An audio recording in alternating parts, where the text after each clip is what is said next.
이 시간 하나님께서 우리에게 주신 말씀은 창세기 11장 27절에서 32절, 그리고 창세기 12장 1절에서 9절까지 말씀입니다. 데라의 족보는 이러합니다. 데라는 아브람, 나홀, 하란을 낳았습니다. 하란은 롯을 낳았습니다. 하란은 자기가 태어난 갈대아의 우르에서 자기 아버지 데라보다 먼저 죽었습니다. 아브람과 나홀은 장가를 갔습니다. 아브람의 아내의 이름은 사레였고 나홀의 아내의 이름은 밀가였습니다. 밀가는 하란의 딸이었으며 하란은 밀가와 이스가의 아버지입니다.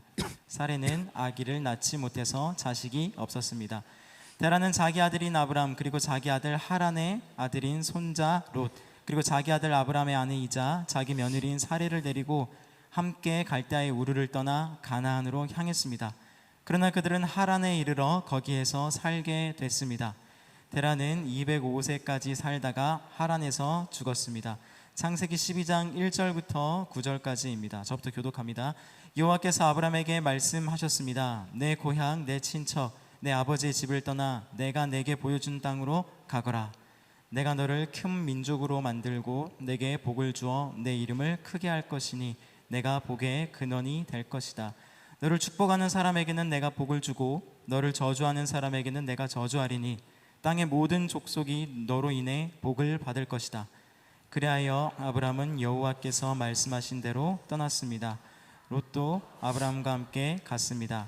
아브람이 하란을 떠날 때 나이는 75세였습니다.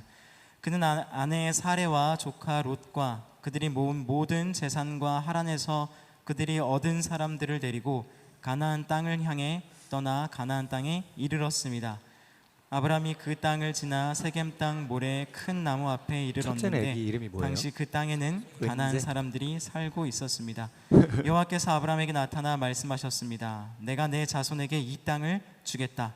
아브람은 여호와께서 자신에게 나타나신 그곳에 제단을 쌓았습니다. 거기에서 그는 베델 동쪽에 있는 산으로 가서 장막을 쳤는데 그 서쪽에는 베델이 있고 그 동쪽에는 아이가 있었습니다. 거기에서 그는 여호와를 위해 제단을 쌓고 여호와의 이름을 불렀습니다. 함께 읽습니다. 아브람은 계속 이동해서 네겝으로 나아갔습니다. 코로나 팬데믹 이전에 발표된 그 인터넷 신조어들의 순위를 살펴보면 1위에서 5위까지 이렇게 나와 있습니다. 5위가 이 문과라서 죄송합니다. 그래서 문송합니다였습니다. 그리고 4위가 취업 깡패였고요. 3위가 M4 세대였고 2위가 헬 조선이었고 1위가 뭐였을까요?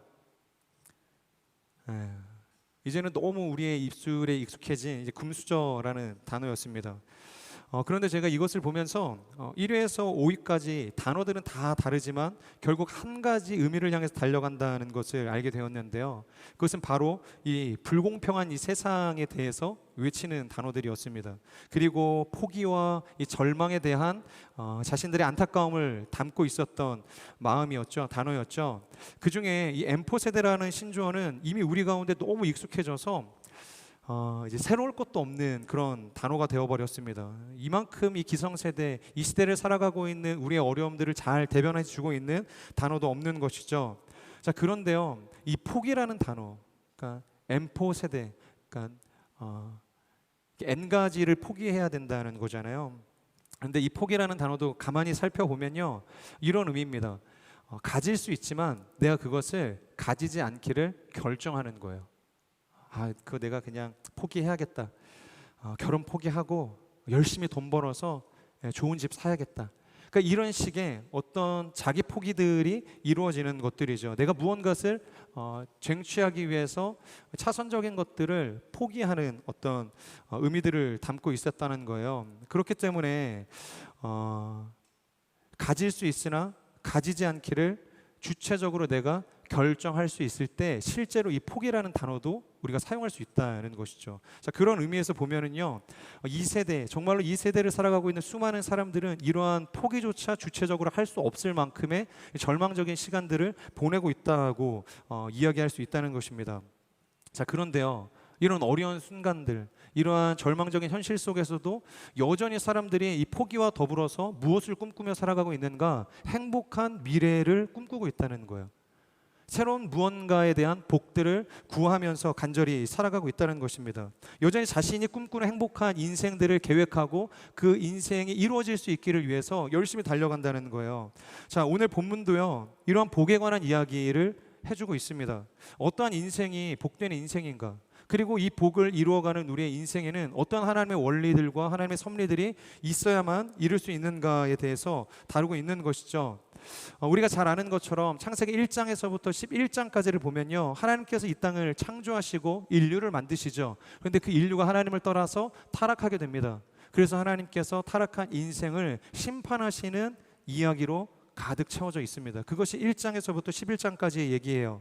하지만 12장부터는 하나님께서 더 이상 심판하지 않겠다, 이 노아와 함께 이 무지개를 걸어두고 언약을 하시고 난 다음에 한 인생을 부르십니다. 그리고 그 인생을 통해서 어떻게 하나님께서 이 땅을 회복시켜 가시는가에 대한 그 회복의 사건들을 이야기하고 있다는 거예요. 어떻게 인생을 다시 복 주시고 소망에 넘치는 세상으로 만드실 것인가에 대한 하나님의 청사진을 그리고 있다라는 거죠. 조금 전에 제가 이야기했던 것처럼 그 중심 가운데, 그 복의 시작점 가운데 바로 이 아브라함이라는 한 사람을 세우셨다는 것이죠. 그래서 저는 오늘의 본문을 통해서 하나님께서 어떻게 이 아브라함을 통해서 복을 설명하고 계시는가, 그리고 그 복을 하나님께서는 어떠한 원리를 가지고 성취해 가시는가를 함께 나누기를 원합니다. 첫 번째 여러분들과 나누기 원하는 원리는 먼저 찾아오시는 하나님입니다. 우리 함께 그렇게 읽어볼까요? 시작. 먼저 찾아오시는 하나님. 아멘. 우리 1절 같이 읽도록 하겠습니다. 시작. 여호와께서 아브라함에게 이르시되 너는 너의 고향과 친척과 아버지의 집을 떠나 내가 내게 보여줄 땅으로 가라. 네, 여러분, 이 여호와께서 아브라함에게 이르셨다라는 것에 성경책이 있으시거나 그 터치펜으로 칠하실 수 있는 분들은 성경 어플을 켜시고 동그라미를 치시면 좋을 것 같아요. 혹은 색으로 칠해 주시면 좋을 것 같습니다. 이 구절이 정말 이 창세기 12장 1절에서 중요한 구절이라고 이야기할 수 있습니다. 바로 다른 종교와 이 기독교를 명확하게 구분지어질 수 있는 중요한 진리가 담겨져 있는 것이죠. 왜 그런가? 1절을 보면 여호와께서 아브라함에게 뭐라고 하셨죠? 이르셨다. 여호와께서 아브라함에게 이르셨다라고 표현하고 있어요. 자, 그런데 여기서 이르셨다는 이 문장의 이 원어적인 의미가 무엇이냐면 바로 여호와께서 아브라함을 부르셨다. 아브라함을 부르셨다고 이야기를 하는 거예요. 자, 그런데 이것이 왜 중요한가? 이것이 왜 다른 기독교와 다른 종교들을 가르는 어떤 중요한 기점이 되는 것인가? 여러분, 하나님은 사람에게 복을 주시는 존재시거든요. 그런데 그 복은요, 모든 사람에게 주시는 것이 아니라 반드시 당신이 부르시고 택한 사람에게만 주신다는 거예요. 어떤 사람에게 주신다고요? 치성을 들여서 그 마음을 감동시킨 사람을 하나님께서 복 주시는 것이 아니라 열심히 헌금을 내서 많은 물질로 섬기는 누군가를 향해서 하나님께서 복 주시는 것이 아니라 하나님께서 지명하시고 부르신 사람, 하나님께서 특별히 택하신 누군가를 향해서만 복을 주신다는 것입니다. 자, 그러니까 이 땅에서 어떤 대단하고 존귀한 사람이라도 하나님께서 주권적으로 그 사람을 불러주지 않으신다면 누구도 복을 받을 수 없다는 거예요. 동의하세요?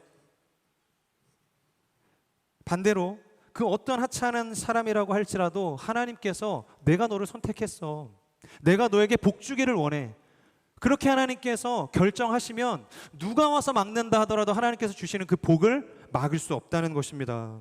그러니까 이 말의 더 정확한 의미가 무엇이냐면 바로 하나님의 부르심이 없이는 오늘의 본문의 이 복의 근원이 되는 이 아브라함의 인생도 아무런 인생도 아닐 수 있었다는 것입니다.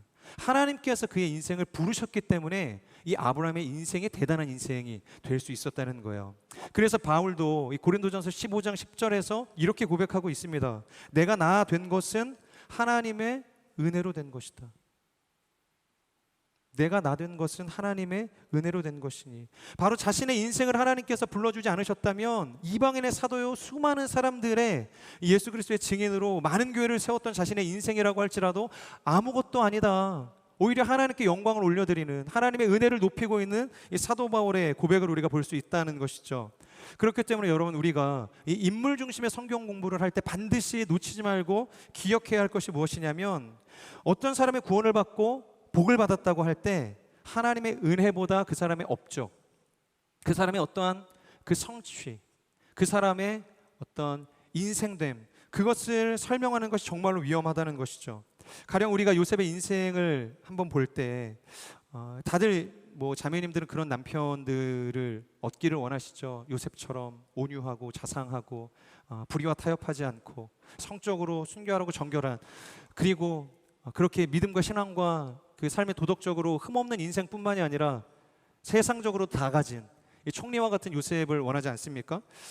그런데 이런 이야기들을 우리가 가지면서 그랬기 때문에 이 요셉이 하나님께 쓰임을 받았다라는 결론에 도달하게 되면 굉장히 큰 어려움이 생기게 된다는 거예요. 그러니까 요셉의 인생이 도덕적으로나 신앙적으로나 사회적으로나 훌륭했기 때문에 그가 성공할 수 있었던 것은 아니라는 것이죠. 그가 깨끗한 사람이 아니었을지라도, 그가 연약한 인생이었을지라도 하나님께서 그를 선택하시고 그를 통해서 민족을 구원하고자 계획하셨다면 누구도 그것을 막을 수 없었다는 거예요. 여러분 믿으십니까? 누구도 그것을 막을 수 없다는 거예요. 그렇기 때문에 어떠한 그 사람의 잘됨에 있어서 우리가 그것을 통해서 깨달을 수 있어야 할 진리는 무엇이냐면, 그 사람의 삶의 어떠한 조건적인 모습이 아니라 하나님께서 그를 부르셨다는 사실에 집중할 수 있어야 된다는 것이죠.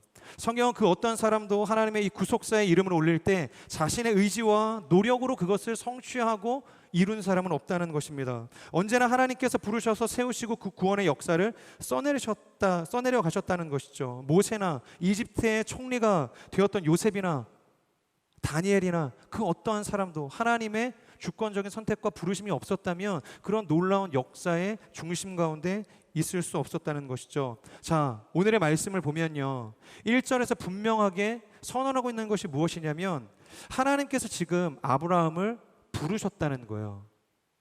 하나님께서 아브라함을 부르셨다는 거예요. 저는 우리의 인생 가운데도 하나님께서 나를 불러주시는 그분의 음성을 들을 수 있는 인생이 되기를 주님의 이름으로 축복합니다. 자, 그런데요, 1절에서 뭐라고 이야기하냐면, 어떠한 중개자를 통해서 아브라함을 부르신 것이 아니죠. 누가 불렀어요? 하나님께서 친히 이 아브라함에게 찾아오셔서 그를 부르셨다는 것입니다. 하나님께서 아브라함에게 직접 찾아가신 거예요. 자, 그렇기 때문에 이제 또 새로운 시즌, 우리가 아니죠, 보통 저죠. 그러니까 제가 이제 많은 리더십들을 이제 콜링하게 되는데, 그 안에는 수많은 어떤 설득과 어떤 이 격려와 이 중보와 이런 인간적인 열심과 노력들이 수반되어져서 어쩔 수 없이 그것에 반응해서 제가 2024년도 리더십이 되겠습니다, 이러한 어떤 과정처럼 사실상 이 콜링이 되어져 버릴 때가 많이 있다는 거예요. 그런데 오늘의 본문처럼 이 콜링이라는 것은 어떤 누군가의 열심과 설득 작업에 기여하는 것이 아니라 바로 하늘의 소리에 반응할 수 있는 시간이 되어야 한다는 것입니다. 하나님께서 그 사람에게 찾아가셔서 말씀하시는 그 음성을 들을 때 비로소 그 콜링은 완성되어질 수 있다는 것이죠. 저는 두려워하지 마십시오. 하나님께서 직접 말씀하시는 그 음성을 여러분들이 들을 수만 있다면 2024년도 달려갈 수 있는 그 힘과 능력과 지혜와 수많은 동역자들도 함께 주실 거라고 믿습니다. 아멘이시죠? 네. 여러분, 이것이 바로 다른 모든 종교와 이 기독교가 다른 지점이라는 거예요. 이 기독교가 가지고 있는 독특한 세계관이라는 것이죠. 이 가령 이 무슬림 같은 경우는요, 이 꾸란을 보면 알라와 인간이 직접 소통하는 경우는 기록된 구절은 한 구절도 없어요. 절대로 신이 인간과 직접 소통을 하지 않습니다. 그러다 보니까 중요해지는 것이 뭘까요? 하나님께서 직접 은총 형제님에게 말을 하지 않으시는 거예요. 그러면 하나님의 음성을 듣기 위해서 은총 형제님에게 필요한 게 뭐예요? 소통의 도구가 필요하겠죠. 어떤 메신저가 필요하겠죠. 그렇기 때문에 바로 중간에서 인간과 이 알라를 연결해주는 이 무함마드라는 존재가 중요해진다는 것이에요. 사람이 하나님의 부르심을 받으려면 무조건 이 무함마드라는 선지자를 통해야만 하기 때문에 인간 선지자 하나가 마치 하나님과 같은 절대적인 존재로 여겨질 수 있게 된다는 것이 문제라는 것입니다. 여러분, 모든 종교가 거의 대부분이 사실 이런 식이라는 거예요. 이단들도 마찬가지죠. 그렇기 때문에 이 모든 종교는 우리가 한마디로 이야기할 때 닫힌 세계관이라고 이야기할 수 있어요. 종교는 닫힌 세계관을 가지고 있습니다. 하나님과 인간이 소통할 수 있는 모든 통로가 다 닫혀져 있는 거예요. 아무리 상황이 급해도 기도할 수 없는 거예요. 사람이 죽어나가고 있는데, 내가 정말로 죽어서 어찌할 바를 알지 못하겠는데 하나님께 기도할 수가 없는 거예요. 중재자가 있어야만 기도를 하니까. 그래서 닫힌 세계관입니다. 하지만 오늘 성경에서 말씀하시는 우리의 하나님은 어떤 하나님이신가? 바로 사람에게 찾아가시고 그 사람에게 분명 말씀도 하시고 사람이 원하는 날 원하는 시간에 어떠한 장소에 있든지 간절히 원하면 만나주시는 분, 그리고 들어주시는 분, 그분이라는 것입니다. 우리가 이렇게 말할 수 있는 근거가 바로 오늘 본문에 있잖아요. 제가 성경 외의 것들을 여러분들에게 이야기하는 것이 아니잖아요. 아브라함에게 오늘 찾아오셨던 그 하나님이 열려있는 문을 통해서 우리를 초청하고 계신다라는 것입니다. 저는 이것을 믿으시는 인생이 되기를 주님의 이름으로 축복합니다. 자, 여러분, 아브라함이라는 존재를 한번 생각을 해보세요. 만약에 하나님께서 그를 찾아가지 않으셨다면 그가 하나님을 만날 수 있었을까요? 우리야 인터넷을 뒤지고 사람들의 전도를 받아서 교회에 올 수 있는 여러 가지 다양한 루트들이 있죠. 교회에 오지 않더라도 수많은 매체를 통해서 거리에서 노방에서 전도를 하는 수많은 열정적인 신자들을 통해서 교회라는 하나님이라는 존재에 대해서 알 수 있는 너무 많은 루트들이 있다는 거예요. 그런데 아브라함의 인생을 한번 생각을 해보세요. 아브라함, 그는 수천 년 전에 어디에 있었죠? 갈대아 우르라는 지역에 있었어요. 아브라함이 그곳에서 무엇을 하는 가정이었죠? 가지고 있었던 직업이 무엇이었죠? 바로 우상의 형상을 조각해서 파는 것이 그 가정의 주된 사업이었고, 그것을 물려받아서 살아야 하는 것이 이 아브라함의 인생이었다는 것이에요. 아브라함은 우리가 생각하는 것처럼 결코 경건했던 신앙의 가문 출신이 아니었다는 거예요. 그가 사는 지역도 직업도 그의 삶도 결코 하나님과는 거리가 멀었던 바로 죄악의 한복판 가운데서 살아가고 있었던 연약한 인생이었다는 것이죠. 아브라함 주변에 있는 그 어떤 사람도 그에게 하나님은 어떠한 분이시다, 그것을 이야기해 주는 사람은 없었다는 것입니다. 자, 그런데 오늘 본문 12장 1절의 말씀이 충격적일 수 있는 이유, 놀라울 수 있는 이유, 우리에게 소망이 될 수 있는 이유가 무엇이냐면 바로 그런 인생 가운데 하나님께서 친히 찾아가 주셨다는 거예요. 중재자를 보내신 것이 아니라 하나님 당신이 직접 그 아브라함에게 개별적으로 찾아주셨다는 거예요. 이것은 성육신만큼 놀라운 이 세계관의 파괴일 수 있는 것이죠. 당시에 닫혀있던 모든 종교라는 세계관의 문을 부수시는 사건이라고 이야기할 수 있는 거예요. 새롭고 산 길을 하나님께서 이 아브라함을 만나주시는 사건을 통해서 열어주고 계시는 것입니다. 그러니까 예수님께서 죽으시고 부활하시고 나서 휘장에 찢기고 난 다음에야 우리가 성소에 들어갈 수 있는 담력을 얻게 된 것이 아니라 이미 구약의 수천 년 전부터 하나님께서는 그 성소를 완전히 찢으시고 우리 가운데 찾아와 주시는 분으로 존재하셨다는 것입니다. 그것을 믿을 수 있기를 주님의 이름으로 축복합니다. 그리고 부르시는 거죠. 아브라함아, 그의 이름을 기억하시고 먼저 불러주셨다는 거예요. 여러분, 만약에 아브라함의 인생을 통틀어서 이 1절의 부르심이 없었다면 아마 그의 인생은 평생 이 갈대아 우르를 벗어나지 못하는 죄악의 한복판 가운데서 절대로 선하신 하나님을 만날 수 없는 인생으로 끝났을지 모르겠습니다. 이처럼 하나님의 부르심을 듣지 못하는 어떠한 인생에도 새로운 삶에 대한 가능성은 없다는 거예요. 구원으로의 어떠한 초청도 이루어질 수 없다는 것입니다. 바로 그렇기 때문에 사랑하는 여러분, 지금 이 순간 우리가 반드시 구할 수 있어야 하는 것, 그 한 가지가 무엇인가? 바로 아브라함을 불러주신 그 하나님의 음성이 나에게도 들릴 수 있게 해달라고 여러분 기도할 수 있어야 돼요. 그 하나님의 음성, 아브라함아, 아브라함이 아니라 나의 이름을 불러주시는 하나님의 음성을 지금 이 순간 모두가 들을 수 있는 인생이 되기를 주님의 이름으로 축복합니다. 간혹 어떤 예민한 주제를 가지고 설교를 할 때 그렇게 문자를 하시거나 좀 더 적극적이신 분들은 찾아오셔서 목사님 왜 저를 향해서 저격 설교하셨어요? 그렇게 물어보시는 분들이 있어요. 따지시는 분들이 있어요. 목사님 저랑 눈 마주치셨잖아요. 우연입니다. 그랬을 리가 없어요. 제가 누군가를 향해서 저격 설교하지 않습니다. 여러분, 그것은 저격 설교를 한 것이 아니라 그 순간 하나님께서 그 사람을 향해서 말씀하고자 하시는 하나님의 음성이었다는 거예요. 여러분, 우리는 모든 설교를 들을 때, 모든 어떤 하나님의 그 영향력 안에서 하나님의 메시지를 들을 때 그것을 하나님의 음성으로 받아들일 수 있는 견고한 믿음, 그 믿음의 터를 세워갈 수 있어야 하는 것이죠. 다시 한번 여러분 축복합니다. 이 순간 하나님께서 저의 메시지를 통해서 어떠한 음성, 어떠한 찔림, 어떠한 도전을 주든지 그것은 인간적인 이 최대형 목사의 소리가 아니라 하늘에서 울려 퍼지는 하나님의 소리로 믿음으로 반응할 수 있는 시간이 되기를 주님의 이름으로 축복합니다. 두 번째, 함께 나누길 원하는 이 복의 원리는 무엇인가? 부르심 앞에 반응하는 나의 응답입니다. 우리 같이 한번 읽어볼까요? 시작. 부르심 앞에 반응하는 나의 응답. 이것이 하나님께서 아브라함에게 친히 찾아가셔서 그를 부르셨다는 사실만큼이나 중요한 원리입니다. 우리 4절의 말씀을 같이 한번 읽어볼까요? 시작. 그리하여 아브라함은 여호와께서 말씀하신 대로 떠났습니다. 롯도 아브라함과 함께 갔습니다. 아브라함이 하나님을 떠날 때 나이는 75세였습니다. 우리가 하나님의 복이 되는 두 번째 원리가 무엇인가? 앞서 나눈 것처럼 시작은 하나님께서 하신다는 거예요. 아무런 의지도 없었고 생각도 없었고 소망도 없었던 연약했던 아브라함의 인생에 먼저 찾아오셔서 시작하신다는 거예요. 하나님의 위대한 미래에 대한 청사진을 하나님께서 가지고 오셔서 그를 세우신다는 것입니다. 시작은 하나님께서 하세요. 부르심은 전적인 하나님의 주권이라는 것입니다. 자, 그런데 그분의 그 모든 부르심과 약속을 성취하기 위해서는 그것으로 끝나는 것이 아니라 우리가 그 부르심에 함께 응답하는 존재가 되어야 한다는 것입니다.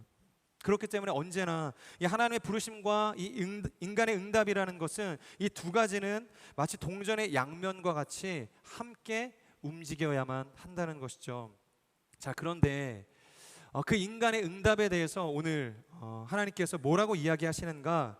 우리가 무엇을 응답할 수 있어야 하는가? 1절 하반절 말씀을 같이 한번 읽으면 좋을 것 같은데 1절을 띄워주시고 우리 여호와께서 아브라함에게 이르시되 그 이후부터 같이 한번 읽도록 하겠습니다. 시작. 너는 너의 고향과 친척과 아버지의 집을 떠나 내가 내게 보여줄 땅으로 가라. 네. 지금 하나님께서 아브라함에게 어떤 것을 응답해야 할 것인가 지금 세 가지를 이야기해주고 있는데요. 뭐였죠? 첫 번째, 고향을 떠나라고 이야기하고 있죠. 그리고 친척을 떠나라고 이야기하고 있습니다. 그리고 아버지의 집을 떠나라 그렇게 이야기합니다. 역시나 하나님의 부르심을 따라서 우리가 살아간다는 것은 결코 쉬운 일이 아니죠. 고향을 떠나야 되는 일이고 또 친척을 떠나야 하는 일이고 아버지의 집을 떠나야 하는 모든 우리가 익숙하게 여겨왔던 나의 세상과 작별하는 그 결단을 해야만 하는 과정이라는 것입니다. 여러분, 그런데 오늘 1절에서 이야기하는 하나님의 이 부르심이라는 것, 오늘 하나님께서 아브라함에게 찾아오셔서 처음 이야기하시는 것이 아니라는 거예요. 갑자기 느닷없이 창세기 11장 끝나고 나서 12장에 오셔가지고 1절에서 아브라함아 떠나라 지금 그렇게 이야기하고 있는 것이 아니죠. 이게 무슨 이야기냐면 성경을 좀 읽으신 분들은 알고 있겠지만 지금 아브라함은 자신의 아버지 데라와 이 조카 롯을 데리고 어디에 있어요? 갈대아 우르에 있나요? 그 갈대아 우르를 떠났다고는 이야기했지만 그것이 오늘 12장 1절의 그 부르심 이후의 사건이 아니었다는 거예요. 이미 지금 아브라함은 오늘의 부르심 이전에 하나님의 부르심을 따라서 갈대아 우르를 떠나 있는 상황입니다. 그리고 지금 어디에 있냐? 하란에 있다. 성경은 그렇게 이야기하고 있습니다. 우리 사도행전 7장 2절에서 3절을 같이 한번 볼까요? 그러니까 스데반 집사님이 순교하시기 전에 그 회중들을 향해서 선포하셨던 설교의 한 단락인데요. 2절과 3절의 말씀을 같이 읽겠습니다. 시작. 이 말에 대해 스데반이 대답했습니다. 형제들이여 그리고 어르신들 내 말을 들어보십시오. 우리 조상 아브라함이 하란에 살기 전 아직 메소포타미아에 있을 때에 영광의 하나님께서 그에게 나타나 내 고향과 친척을 떠나 내가 내게 보여줄 땅으로 가거라 하고 말씀하셨습니다. 네. 지금 뭐라고 이야기하고 있죠? 어디에 있을 때? 하란에 그들이 거주하기 전 메소포타미아에 있을 때 이미 영광의 하나님께서 그들에게 찾아오셔서 떠나라고 이야기하시는 거예요. 오늘 창세기 12장 1절에서 이야기하는 것처럼 너의 고향과 친척과 아버지의 집을 떠나서 내가 내게 보여줄 땅으로 가라. 이미 그렇게 이야기하셨다는 거예요. 오늘의 본문이 있기 전에 하나님께서는 이미 아브라함에게 먼저 찾아가신 거예요. 그래서 그에게 떠나라고 이야기한 거죠. 그리고 떠났어요. 떠나서 지금 어디에 있어요? 하란에 머물러 있는 거예요. 자, 그렇다면 이 말을 지금 우리가 어떻게 해석할 수 있냐면 이렇게 해석할 수 있습니다. 그 우상 숭배나 하던 지역에 죄 많던 이 아브라함이 한 번도 들어보지 못했던 이 생명부지의 이 하나님의 음성을 듣고서 순종해서 가족을 데리고 떠났다. 순종했다는 것을 지금 의미하고 있는 거예요. 이미 이 아브라함은 오늘의 말씀이 주어지기 이전에 가족들을 다 데리고 그들을 설득하는 작업들을 다 끝내고서 이 갈대아 우르를 떠나서 하란을 향해 가고 있었다는 것을, 가나안을 향해서 가고 있었다는 것을 우리는 알 수 있다는 것이죠. 자, 그런데요 여러분, 그가 살던 이 갈대아 우르는 어떤 곳인가요? 갈대아 우르, 스테반은 이 메소포타미아 지역이라고 이야기를 하고 있죠. 우리가 갈대아 우르는 모르지만 이 메소포타미아라는 이 지역은 알죠. 그러니까 문명의 발상지가 아닙니까? 문명의 발상지. 지난주 우리가 함께 나누었던 함의 자손들이 그토록 머물고 싶었던, 영원토록 우리가 이곳에 거주해서 장막을 세우자, 그래서 바벨탑을 세웠던 지역이 바로 신할 땅, 이 메소포타미아의 문명의 발상지, 근원지, 바로 그곳이었어요. 그러니까 이 갈대아 우르라는 지역이 이 신할 땅과 같은 곳이었고, 이 메소포타미아 지역의 중심지와 궤를 같이 했다는 것이죠.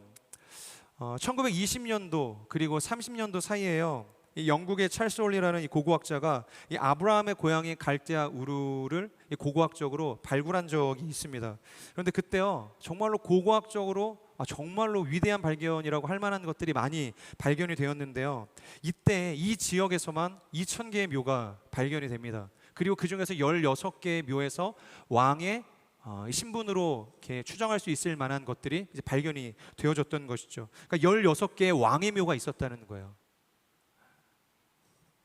그리고 그곳에서 이제 놀라운 물건들이 이제 쏟아져 나오는데, 정교하게 세금이 되고 가공이 되었던 이 황금 머리띠가 나왔고, 이 은과 금으로 만들었던 하프악기도 나오게 되고요, 옥을 사용해서 만든 도검들이 나오게 되고 황금 썰매들도 나오게 되었다는 것이에요. 자, 여러분, 이것이 말해주는 것이 어떠한 의미일까요? 바로 이 아브라함이 살고 있었던 갈대아 우르라는 지역은 고도로 발달한 문명지가 맞았다는 거예요. 게다가 그곳에 있던 대부분의 집들은 2층 집이었다는 거예요. 그러니까 높은 수준의 건축 기술을 가지고 이렇게 안락한 삶을 살아갔던 지역이었다는 것이죠. 그리고 오늘날처럼 이 수도 시설이 있었던, 말도 안 되는 그런 문명의 발상지였습니다. 여러분, 말이 됩니까? 당시에 우물이나 사실 팔 줄 알면 대단한 거죠. 그러니까 우물이 있으면 그곳에 머물러서 장막을 펼쳤던 것이 고대 근동의 사회 아니었습니까? 그런데 모든 집마다 개별적인 수도 시설이 발견이 됐다니 얼마나 놀라운 일이겠어요. 그리고 그곳의 인구가 24,000명 정도가 살고 있었다라고 추정이 돼요. 거의 민족을 이루고 살 만큼의 놀라운 인구 밀도를 가지고 있었다는 거예요, 당시에 그 시대적 상황에 비례했을 때. 그리고 발견된 이 많은 토판들을 해석한 결과 그 사람들의 교육 수준이 굉장히 높았다라는 것도 알 수 있게 된 것이죠. 자, 다시 말해서 이러한 여러 가지 발굴된 이 증거들을 통해서 우리가 알 수 있는 것은 이 땅에 엄청난 번영을 누리던 첨단 도시가 존재하고 있었다. 그래서 결코 이것은 제가 과장해서 이야기하는 것이 아니라, 당시에 이곳은 미국의 뉴욕이라고 할 수 있었고 한국의 강남 땅이라고도 부를 수 있었던 그런 도시였다는 것이에요.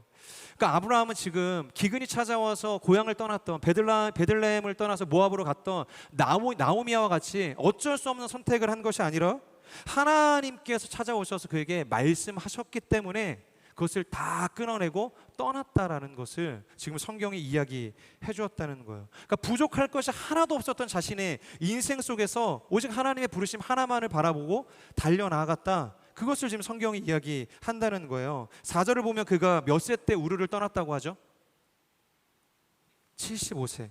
75세 때 그가 하나님의 부르심을 받고 갈대아 우르를 떠납니다. 그런데 이것을 지금의 나이로 환산을 하면 한 30대 초반 정도의 나이로 추산을 할 수 있는 거예요. 자, 그렇다면 여러분, 이것은요, 아브라함은 그 땅에서 완전히 자리를 잡고 있었던 젊은 세대였다라는 것을 우리가 이해할 수 있다는 것이죠. 완전히 자리를 잡고 부족할 것 없는 인생을 살아가고 있었던 인생이 아브라함의 인생이었어요. 그런데 갑자기 하나님께서 찾아오시는 거야. 한 번도 들어본 적이 없고 만나본 적도 없고 경험해 본 적도 없었던 하나님께서 오셔서 하시는 말씀이 뭐냐? 너 그거 다 버리고 떠나라는 거예요. 그거 다 버리고 떠나라는 겁니다. 들어보지 못했던 그 가나안이라는 지역을 향해서 나아가라고 지금 이야기하는 거예요. 내가 누리던 도시의 문명과 그 시설과 너를 지켜주던 수많은 이 가문의 배경, 그 학벌 다 버리고 떠나라. 근데 놀라운 것은 아브라함이 순종했다는 거예요. 하나님께서 찾아오셨다는 것만큼 놀라운 것이 아브라함이 철저히 하나님께 반응하는 믿음을 보이고 있다는 것입니다. 자, 그런데요, 너무 놀랍죠? 너무 놀라운 결단과 순종을 하게 되죠. 갈대아 우르를 떠나는 믿음의 담대함을 보이게 됩니다. 자, 그런데 그러면 그것으로 끝나면 되지. 왜 오늘 이 12장 1절에서 다시 찾아와서 똑같은 이야기를 하고 있는 걸까요? 이미 지금 아브라함은 떠났잖아요. 하나님이 원하시는 가나안을 향해서 달려나가고 있잖아요. 그런데 이 12장 1절에 다시 찾아오셔서 이야기하는 이유, 이것이 무엇이냐면, 여러분, 아브라함은 지금 호기롭게 믿음으로 자신의 고향을 떠났어요. 자, 그러면은 그대로 쭉 가나안까지 가면 되는데요. 지금 그들이 어디에 머물러 있어요? 가나안이 아니라 하란에 머물러 있다는 거예요. 그러니까 아버지 데라로 인해서 그곳에 머물러 있는 것이죠. 여러분, 데라라는 이름이 주는 의미가 지연하는 자라는 의미이거든요. 그러니까 어떠한 이유인지는 우리가 알 수 없지만 아버지 데라로 인해서 그들의 가정에 어떠한 문제로 인해서 가나안으로 가던 모든 여정이 중단이 돼서 하란에 머물러 있게 되었다는 것입니다. 그래서 우리가 족보부터 시작이 되어지는 중요한 이유는 무엇이냐면, 데라가 죽고 난 이후에 다시 그들이 가나안으로 향한 여정들을 가기 시작했다라는 것입니다. 자, 뭐가 문제냐?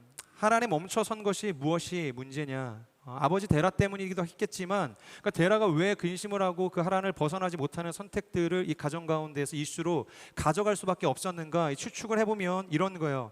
가나안을 목전에 두고 하란과 이 가나안 사이에는 큰 강이 있었어요. 강. 여러분, 당시에 그 시대적인 세계관을 생각을 해보면 강을 건넌다는 것은 새로운 세상을 향해서 나아간다는 것을 의미를 했어요. 그러니까 완전히 이전의 삶을 다 버리고 새로운 세상, 알지 못하는 어떤 막연하고 두려운 어떤 세상을 향해서 나아가는 선택이라고 생각을 했다는 것이에요. 그렇기 때문에 이 강 건너의 이 가나안이라는 땅은 이 아브라함의 가족이 생각할 때 미지의 땅이고 완전히 두려움을 줄 수밖에 없었던 그런 땅이었다는 거예요. 그렇기 때문에 지금 이 루비콘 강과 같은 강을 자신들의 가족들이 건너게 되면 다시는 돌아올 수 없구나라는 것을 가족들이 알게 되었던 것이죠. 그러니까 호기롭게 갈대아 우르를 떠났지만 그들에게는 여전히 가다가 안 되면 다시 돌아가야지 하는 가능성이 있었다는 거예요. 얼마든지 돌아갈 수 있는 삶의 선택지들이 그들에게 존재했다는 것입니다. 자, 그런데 지금 이 가나안을 목전에 두고 이 강, 건너면 다시 돌아올 수 없을 것 같은 이 막연함을 주는 이 강, 이것을 건너면 끝나는구나.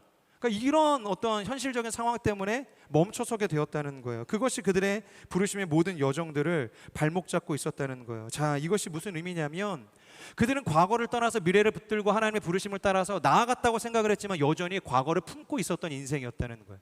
여전히 과거라는 어떤 잔재를 그들의 마음 가운데 끌어안고 하나님의 부르심을 향해서 나아가는 겁니다. 그러다 보니 그 걸음이 빠를 수 있겠어요? 효율적일 수 있겠어요? 거침없을 수 있겠어요? 그럴 수 없었다는 거예요. 여전히 그들은 하나님의 부르심을 쫓아가는 인생처럼 보였지만 과거에 머물러 있던 사람이었다는 거예요. 그래서 창세기 22장 1절의 말씀이 중요한 의미가 되어지는 거예요. 사랑하는 여러분, 우리가요, 하나님의 복을 소유하기 위해서, 그분의 부르심의 그 끝을 우리가 보기 위해서는 반드시 이 양자택일의 갈림길에서 하나님을 완전히 선택할 수 있어야 된다는 거예요. 세상과 하나님을 겸하여 섬길 수 없다는 것이죠. 어떠한 선택의 갈림길에서 우리가 선택할 수 있는 것은 yes or no. 순종 아니면 거절입니다. 전부가 아니면 사실상 99.9%는 아무것도 아닌 거예요. 그 0.1% 때문에 이 강을 내가 건널 수 없다면 여러분 가나안으로는 우리 결코 나아갈 수 없다는 것이죠. 그래서 지금 하나님께서 그에게 말씀하시는 겁니다. 다시 똑같은 이야기를 하는 거예요. 내가 내게 보여줄 땅으로 가라. 고향과 친척과 아버지의 집을 떠났어요. 그런데 하나님께서 보여줄 그 땅은 아니었다는 것이죠. 그래서 1절 하반절에 내가 내게 보여줄 땅으로 가라고 이야기하는 거예요.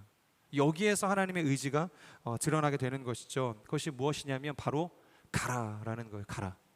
그러니까 단회적인 하나님의 선언, 이 선포로 끝나는 것이 아니라 이것을 그러니까 원어적으로 해석을 하면 가라가 아니라 걸어가라. 계속해서 걸어가라. 멈추지 말고 가던 길을 계속 가라고 이야기를 하는 거예요. 여러분, 우리가 가나안으로 간다는 것은 이처럼 한 걸음에 갈 수 있는 길은 아닙니다.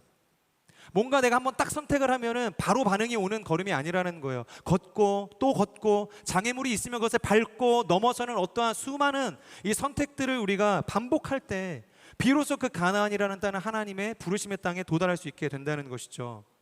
이곳에 있는 누구도 그렇게 호기롭게 단칼에 자신의 고향과 친척과 아버지의 집을 끊어낼 수 있는 사람이 얼마나 있습니까? 결코 그럴 수 없는 것이죠.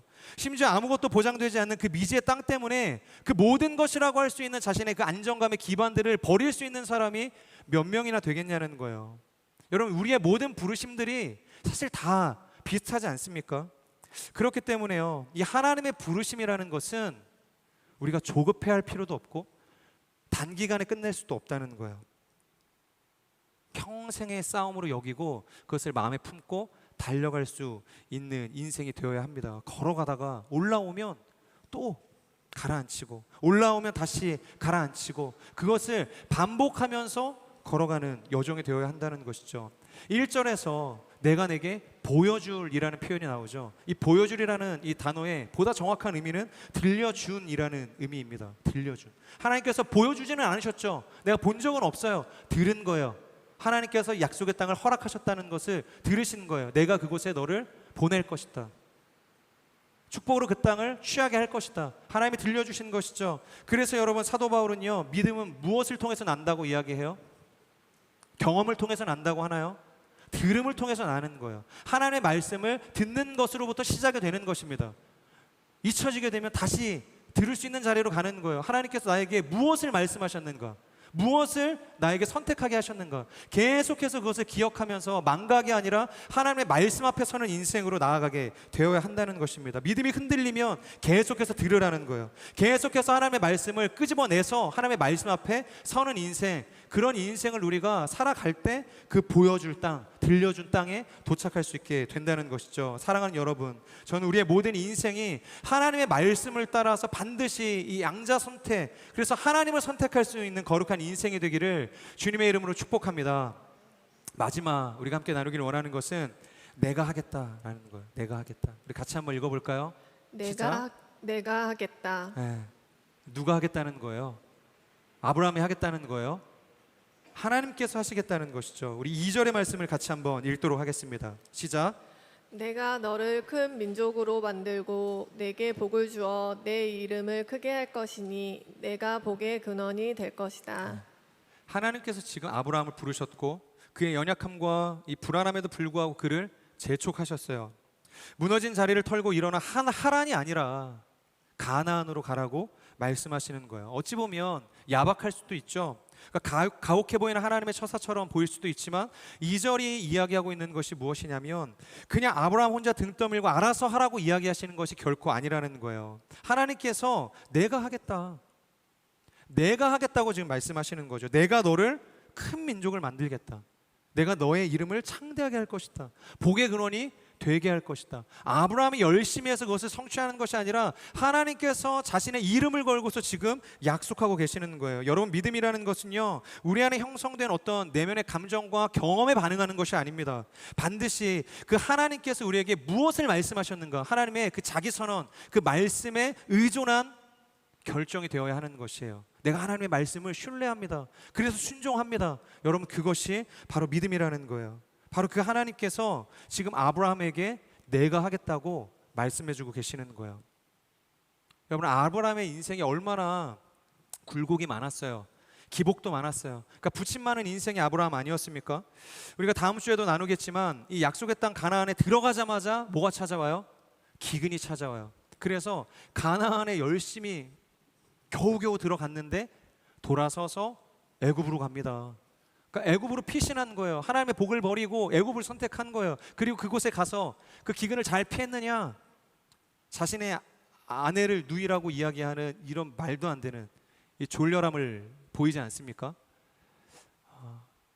여기에서 우리가 어떤 이 사람을 통해서 위대한 이 미래를 꿈꿀 수 있겠어요. 그 연약한 아브라함의 인생을 통해서 우리가 큰 민족을 떠올릴 수 있겠어요. 복의 근원이 이 아브라함이라는 인생까지 우리가 연결할 수 있겠어요. 너무나도 부족한 인생이라는 거예요. 그런데 중요한 것은 그 아브라함의 중요함이 아니라, 아브라함의 어떠함이 아니라 하나님께서 하시겠다고 이야기하시는 거예요. 그러니까 하나님의 의지가 큰 민족을 이루시겠다고 지금 선언하고 계시는 거예요. 마치 이 욥의 고백처럼, 욥에 나온 그 하나님의 선언처럼 하늘 끝에 있을지라도, 내가 바다 멀리 있을지라도, 실제로 네가 음부의 자리를 펼쳐서 그곳에 있을지라도 내가 그곳까지 너를 추적해서 너를 건져내겠다. 그리고 내가 너에게 약속한 그 구원의 길로 인도하겠다. 기필코 너와 함께하겠다라는 하나님의 의지를 나타내고 있다는 것입니다. 사랑하는 여러분, 이것이요, 우리가 계속해서 지금 히브리서를 묵상하고 있는데 히브리서 4장에서 이야기하고 있는 것처럼 하나님의 말씀이 살아있다라는 것과 그 궤를 같이 하고 있다는 거예요.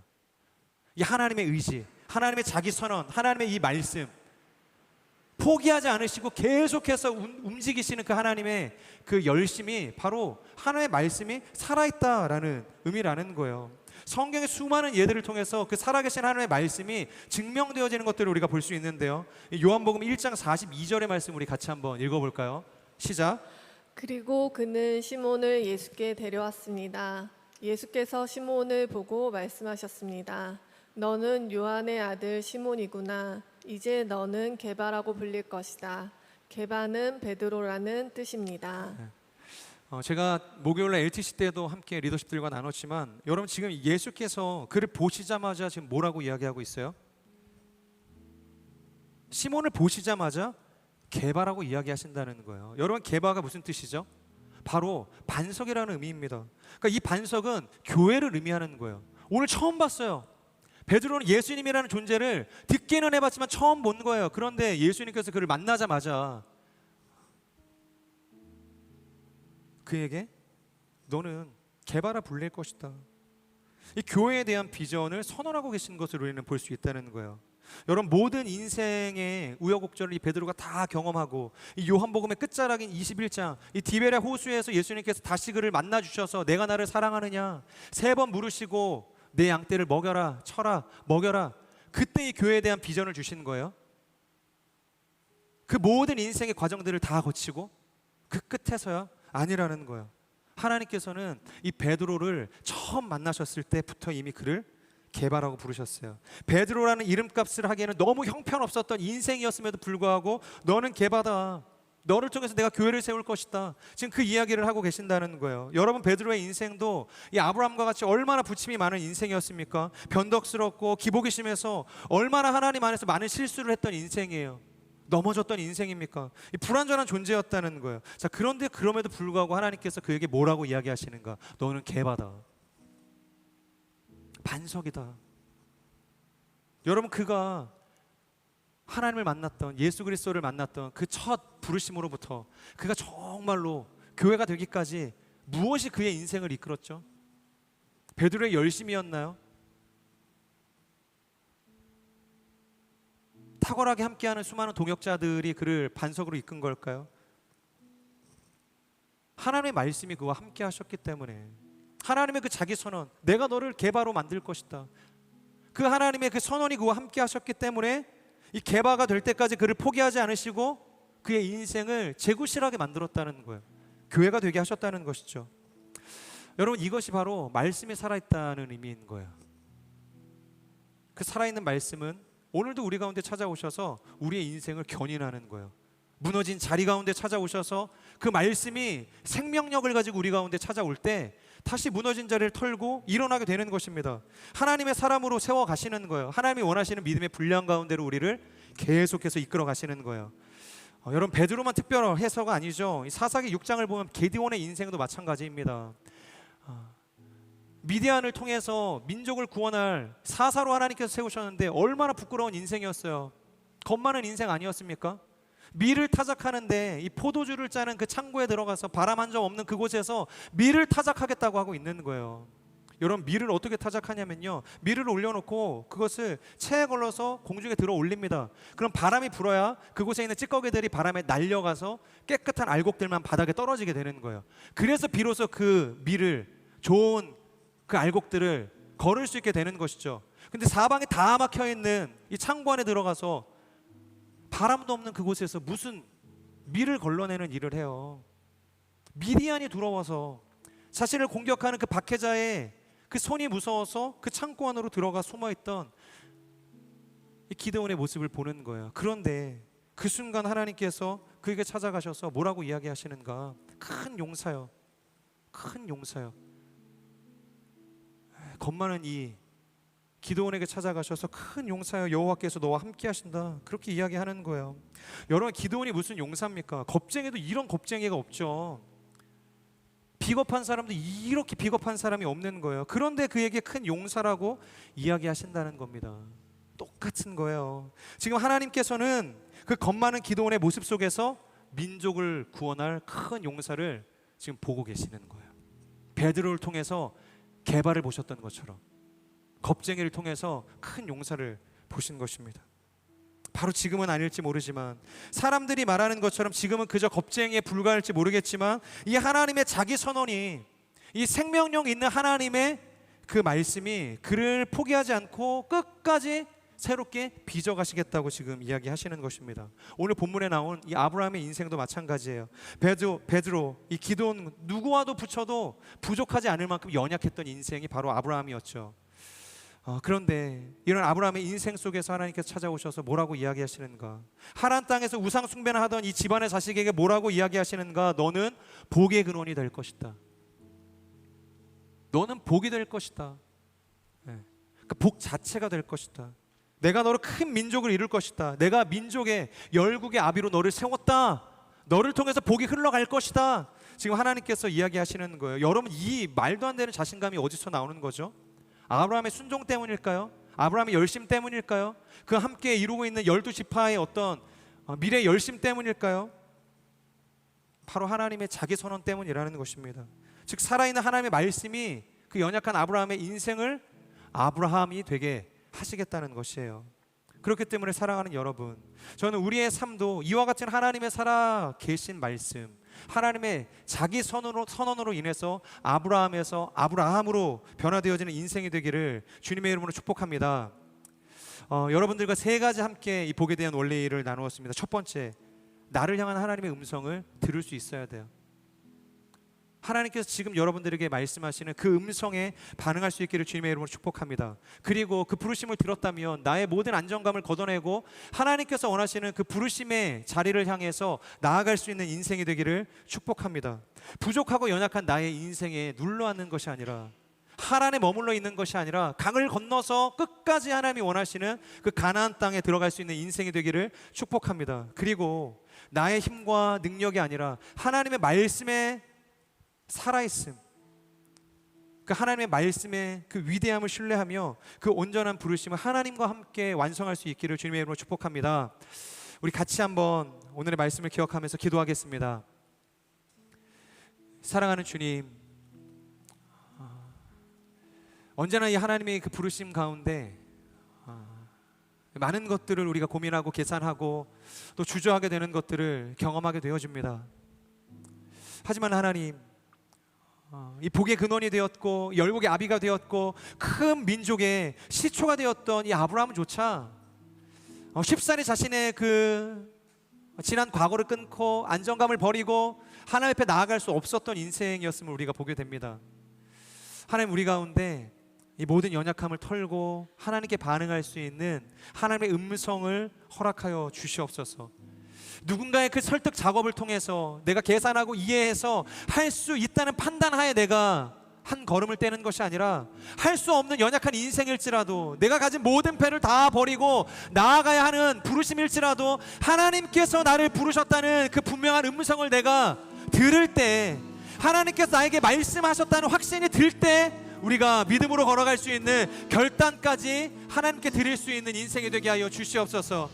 무엇보다 하나님, 나의 어떠함 때문이 아니라, 나의 가진 바 은사와 능력 때문이 아니라, 하나님 이 모든 부르심을 성취할 수 있는 유일한 이유는 하나님의 말씀이 살아계시고 오늘도 나와 그 살아계신 말씀이 함께 하시기 때문이라는 것을 고백하며 나아갈 수 있는, 그래서 모든 인생에, 나의 인생에 허락하신 하나님의 부르심을 따라서 순종하며 나아갈 수 있는 거룩한 인생이 될 수 있도록 성령 하나님 기름 부어 주시옵소서. 오늘의 말씀을 기억하며 하나님 앞에 우리 주여 간절히 선포하며 통성으로 기도하며 나아가겠습니다.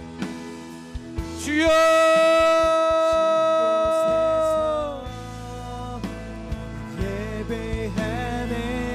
신실하신 하나님, 믿음의 조상이었던, 복의 근원이었던 아브라함의 인생조차 하나님 부침이 많았고 연약한 인생이었고 주저하는 인생이었고 한 번에 하나님께 순종할 수 없었던 하나님 결핍 있는 인생이었음을 우리가 보게 되어집니다. 아브라함뿐만이 아니라 우리의 인생도 마찬가지 아니겠습니까? 하나님께서 부르시고 하나님께서 세우신 그 자리, 우리가 호기롭게 순종하며 하나님 우리가 나아가겠다 결단했지만 주저앉고 더 나아가지 못했던 연약함 가운데 무너져 있을 때가 얼마나 많습니까? 그 하나를 건너서 하나님 우리가 가나안으로 들어가지 못했던 인생의 수많은 연약했던 실패의 자리들이 얼마나 많습니까? 하지만 그럼에도 불구하고 우리가 그 모든 우리의 안정감을 털어버리고 이 가나안으로 나아갈 수 있는 것, 그것은 나의 어떠한 결단이 아니라 하나님의 말씀이 나와 함께 하시고 그 생명력 있는 말씀이 나를 인도하시고 연약하고 주저하는 초라한 우리의 인생이지만 그럼에도 불구하고 우리의 인생 가운데 큰 민족을 이루시겠다는 하나님의 말씀이 함께 하시기에 하나님 우리가 그 부르심의 끝을 향해 나아갈 수 있음을 믿음으로 고백합니다. 우리 가운데 찾아와 주셔서 하나님 말씀하여 주시옵소서, 들려주시옵소서. 끊임없이 우리가 포기하지 아니하고 그 부르심을 향해서 달려나갈 수 있는 하나님의 사람들이 될 수 있도록 주여 기름 부어 주시옵소서. 주여 우리 가운데 역사하여 주시옵소서. 주님의 그 부르심을 따라서 하나님 광야의 길을 내고 사막의 강을 내시는 그 하나님의 그 전지하신 그 부르심을 따라서 하나님 우리가 오늘도 믿음의 한 걸음을 뗄 수 있도록 주여 인도하여 주시옵소서. 주님을 찬양합니다.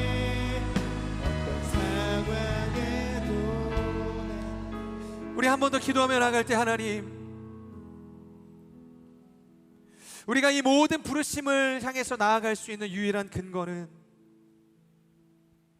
연약했던 이 아브라함의 인생, 그럼에도 불구하고 그 안에 있는 큰 민족을 보셨던, 믿음의 조상을 보셨던 그 하나님의 확신 때문임을 우리로 하여금 알게 하여 주시옵소서.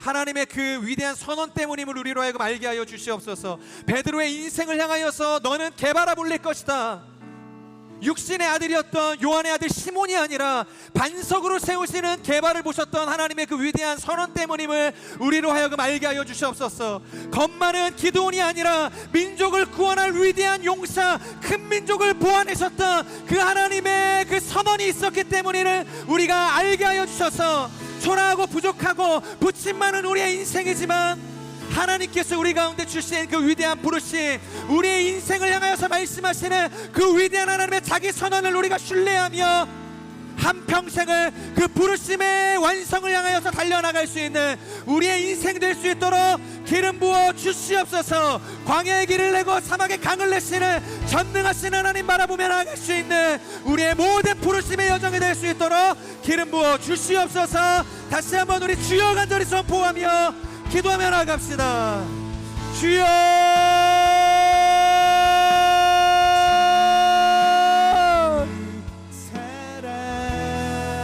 거룩하신 하나님, 주님이 우리의 인생의 모든 주도권을 가지고 계심을 고백합니다. 내가 너로 큰 민족을 이룰 것이라, 내가 너를 통하여서 위대한 교회를 세울 것이다. 내가 너를 이 미디안의 압제를 벗어나게 할 큰 용사, 위대한 구원자로 세울 것이다. 하나님께서 그들에게 말씀하십니다. 약속하십니다. 그리고 그것을 성취하십니다. 오늘 우리의 인생 가운데 주님 찾아오셔서 동일하게 말씀하십니다. 내가 너를 통해서 위대한 일을 행할 것이다. 내가 너를 통하여서 하나님의 나라를 세울 것이다. 내가 너를 통하여서 구원의 위대한 도를 전파할 것이다. 오 신실하신 주님, 우리가 이 위대한 하나님의 자기 선언 앞에, 나의 인생을 향한 거룩한 하나님의 그 부르심 앞에 하나님 온전히 반응하며 나아갈 수 있는 복된 인생이 될 수 있도록 주여